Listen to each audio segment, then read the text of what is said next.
Hi, I'm Diego and I have a beard because I don't like shaving. Hi, I'm Mike and I have a beard because I don't like what I look like without a beard.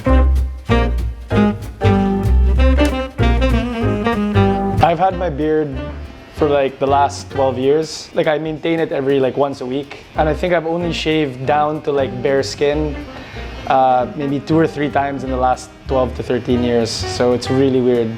Yeah, I have like a reverse tan line. My beard siguro kani mga 3 months. But sa cheek line, neckline, and sa mustache, I trim it mga every 2 weeks. Longest na ko nga wa gyud nang labot sa akong beard siguro mga 4 months. 4 months yun. Like, dili mo kay ko na nakatouch sa akong beard good. You know those cats that don't have hair? That's what we look like. Bitaw. Sphinxes. For me, good. Basically, magpag-grow out mo kag beard, mo siya easiest way. Basically, okay, buhaton. Kinanglan lang ka maghuwat. What lang ka. I think like the hardest part with growing out a beard is like shaping it. Otherwise, it can just go everywhere. I just grow out my beard because it's easier for me, you know, knowing every 2 weeks, I have to trim my mustache, my cheek line, and my neckline. And every 3 months to 3 to 4 months, I shave everything down. But back in the day, it was just because it looked cool, and then it just stuck.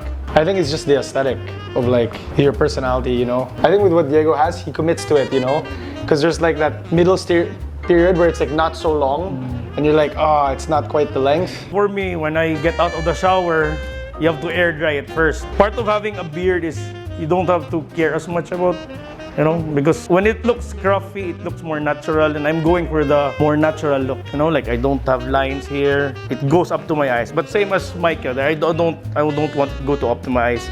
Just here, I trim it down most of the days. I feel a bit like overkill now, because like I'm like the complete opposite. Like I don't like shave every day, but when I do shave, I use like a electric razor. I use that to kind of sculpt my beard. So there's different ways to do it, and it's up to you. Just as long as you feel good, for sure. But like I like to like make it shorter here and then make it thicker here. I've had the same beard line since I was like 22, and occasionally, just because I've gotten like advice from female friends, when it's like a nice night out, you use beard oil because like it sticks to, you know, that the aroma sticks to your beard. It's kind of like an added scent that people can smell. So yeah, that's the only thing I do.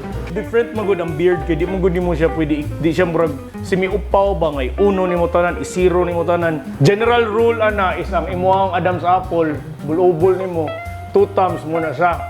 And then imo ni trim and then padung na siya dire. Ana. And then murag jud ga-carve man, di mo gud siya murag cutting, murag dili siya murag semi-upaw tanan ba ang kinahanglan mo gud nimo siya i-shape kay lain mo na growth. Mo hedge trim ka. So kani siya, imo siya i-set sa like highest nga setting. Then ig-on mo, padung mo siya ubos para ang kato bitong hair nga mangtana, maputol, mag-hedge trim. I would suggest good nga more natural nga look. Dili bitaw ka ng sharp kayo ug ana, more natural sa mas jagged sa ba. So inig-trim ninyo, ma-take off man eh. Ang inig-trim nyo, dili nyo anaon pag-trim, inanaon nyo pag-trim ba. Para mas mura siya natural ang line ani. And then sa imo mustache po, dili mo lapas sa lips. Mora na so. Ana.